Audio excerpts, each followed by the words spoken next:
So it's not inconceivable that the motor was running so fast and so hot that it bore a bigger hole in the hole of this pinion. Oh no, what happened to my RedTang car? This wheel spins freely. This one does not. Uh-oh. And when I turn it on with batteries, only the front wheel spins.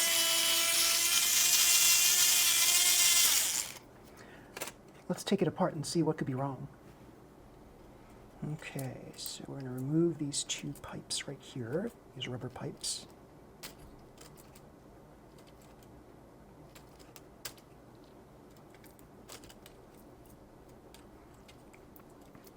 So this was a custom-built RedTang car, and I had gotten him to build this car because I wanted to learn more about his methods.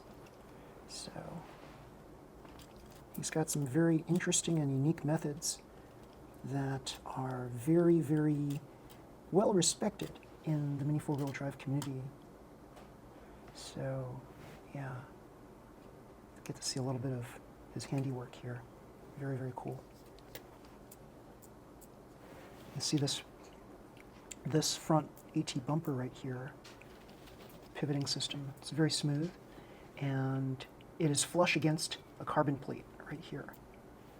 That's very cool. And the poles right here that this is tilting off of, they're not just like cylindrical poles, they're actually tapered poles for better movement. So let's remove the batteries here. I hope it's not major surgery that I'll be doing. Let's take this off. Now, this part here I've always had issues with, so I'm going to try to gently remove this, because if you push too hard you can crack this. And I don't want to crack it if I can help it. Okay, there we go. But to remove this, it looks like I might have to remove this to get it out of the way. Let me see, is that true? No, wait. I think I can get it out here. Okay. Aha!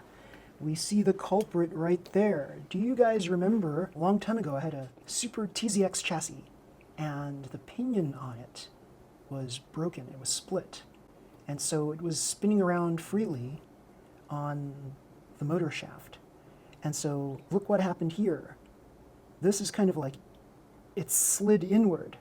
So notice, you should not be able to see the little shaft coming out of the motor so exposed like this.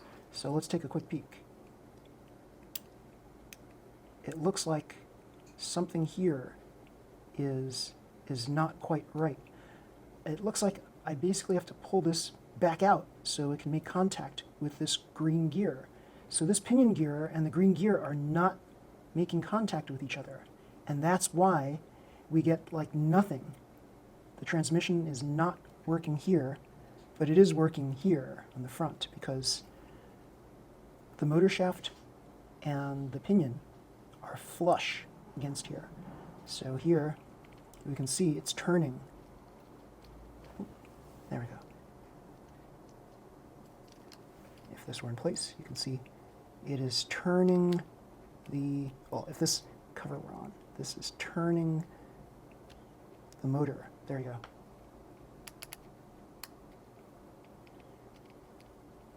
Turning the motor shaft. But here, there's no contact at all. It's just kind of like there's a little gap right there. And we have to pull this out so that this can make contact again. Okay, so now that we know what the problem is, let's hold on to this. Take a look. There's, as you see here, more of his handiwork. He's got these special custom-made counter gears. He bores out the hole inside them and then inserts them in place. So take a look here. More of his handiwork. Very, very cool. Okay, let's pop that back in place.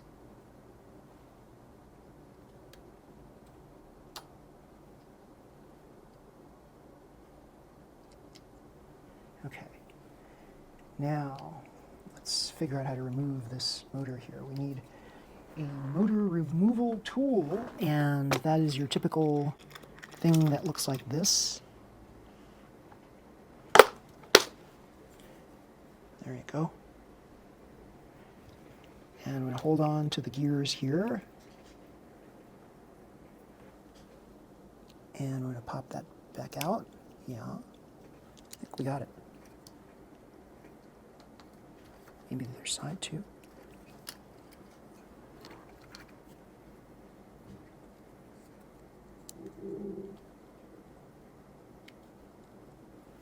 Okay.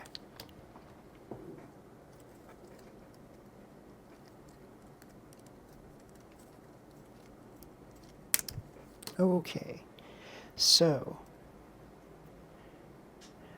let's see, we might just replace this pinion here. I think that might be a good idea.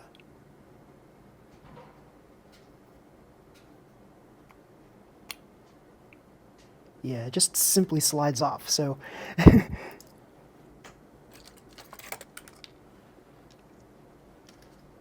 the pinion. I'll bet if we look closely enough we can see the crack. Ah, there you can see, there's a crack right there. Right here. That's the culprit. There's a crack. If I rotate this, you don't see any cracks other than there. So this whole thing cracked because, like I said, the motor was too hot. Let's take a look at the other one. You see it right there? There's that crack. And that's why it slides on so easily, on and off. Whereas here, these, they do not have a crack on them. If both are loose, that's pretty bad. Okay, this is tight too, so I'm just going to have to move these over and not use those.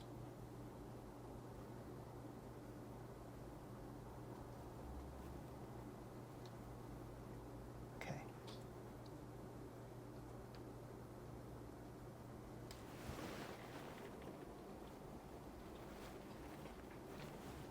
Okay, flush.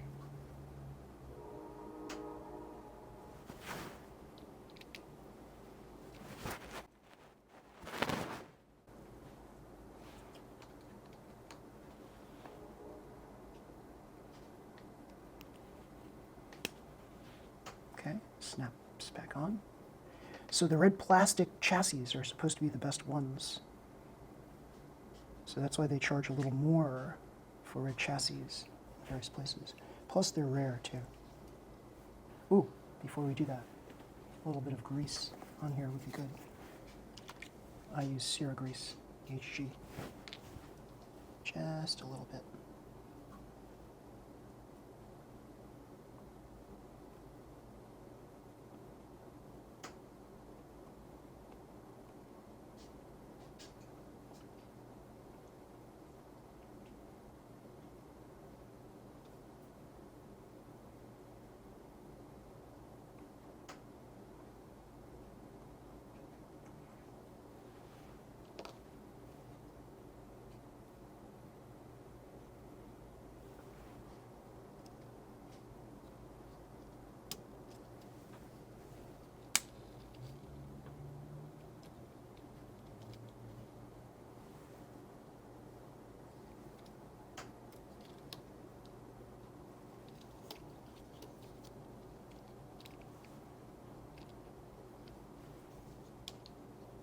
Now, there we go.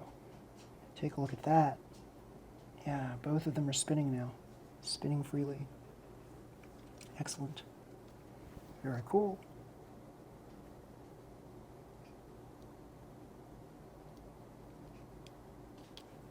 There we go.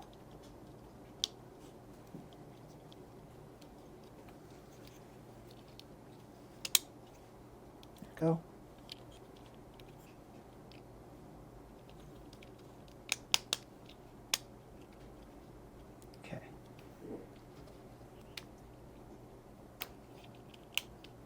Very nice.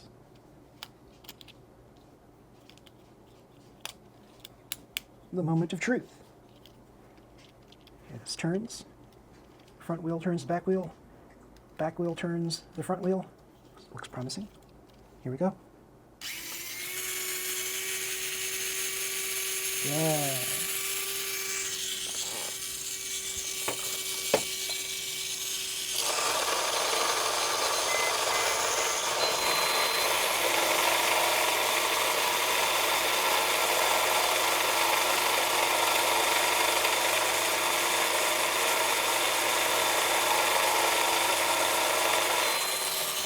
There we go.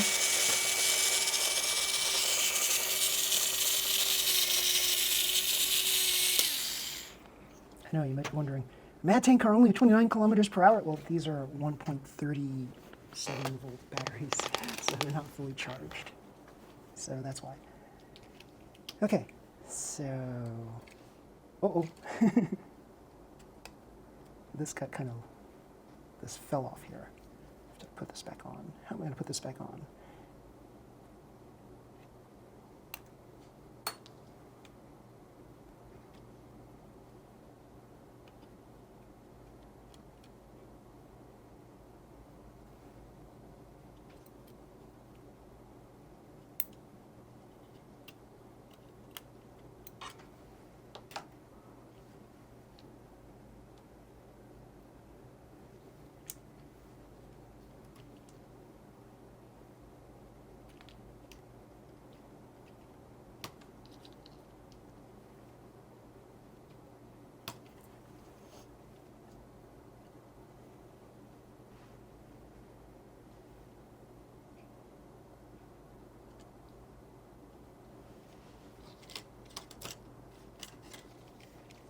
Okay, one of the things I was recommended to do was to add a little bit of grease to the rear pivoting system.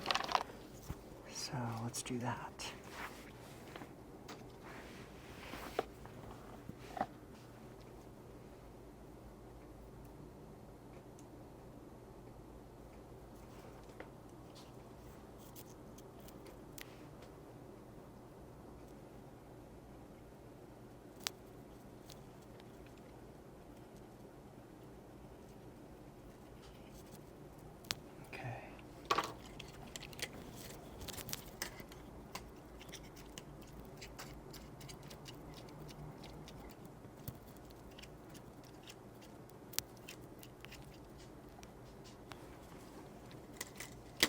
So here are the pinions for a propeller shaft for Super FM. Let's take a quick peek at these. I'll put this right here and we'll do a side-by-side comparison. Are they the same? That's the big question. All right. This versus this, or these, that is. So let's take a motor and try pushing these into this. So this slides in easily. This one does not, so it's a newer one. This one slides in easily. How about this one? It does not. It's hard to push in.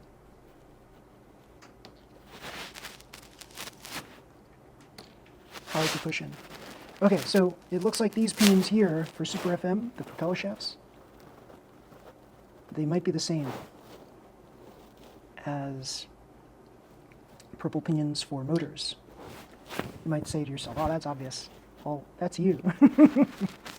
Not everybody might have everyone else's knowledge, right? So here, I mean, RedTang's cars run at a preposterously high speed. So if I were to charge up the batteries, this hyperdash motor would result in something really strong. So it's not inconceivable that the motor was running so fast and so hot that it bore a bigger hole in the hole of this pinion. So purple pinions, I think, are softer than black pinions, carbon pinions. So I think purple pinions need to be replaced often, to be quite honest, especially if you're using them with really powerful motors on hyperdash. Let's take a look at other pinions here, because we have them, because it's educational. Take a look at what you get with Super TZX right here. It's a white pinion. And take a look at what you get with an FMA chassis. It's a black pinion. So, these are new out of the box. Let's take a quick peek here. I'm going to push this in. there's resistance, so it's hard to push this in. How about this one?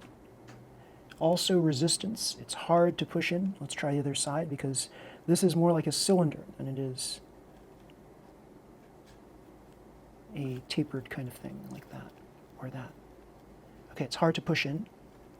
So yeah, I can only conclude that the RedTang car, because these are so easy to push on and slide off, that the motor was running so hot that it bore a bigger hole in the hole of the pinion, holes of the pinions. So yeah, these are no good anymore, I suppose. So yeah, I think what we have here is a better representation of what the car should be like. How smooth is that? So smooth, these transmissions he makes. Yeah. So he shaves these down here so that the bottom part is as flat and smooth as possible. So that makes it a little harder to actually turn this on and off. So you need fingernails to be able to turn this on and off. And I don't really want to wreck my fingernails, but that's, what can you do? So there you go. So yeah, this is the lesson for today. Replacing pinions on your cars. In case one or both sides does not work, it's most likely the pinions, just like what happened on my Super TZX chassis. Okay, so everybody, if you like this video, please slam the like button. Subscribe to my channel, you'll see more videos just like this one. Until next time, everybody, see you, bye.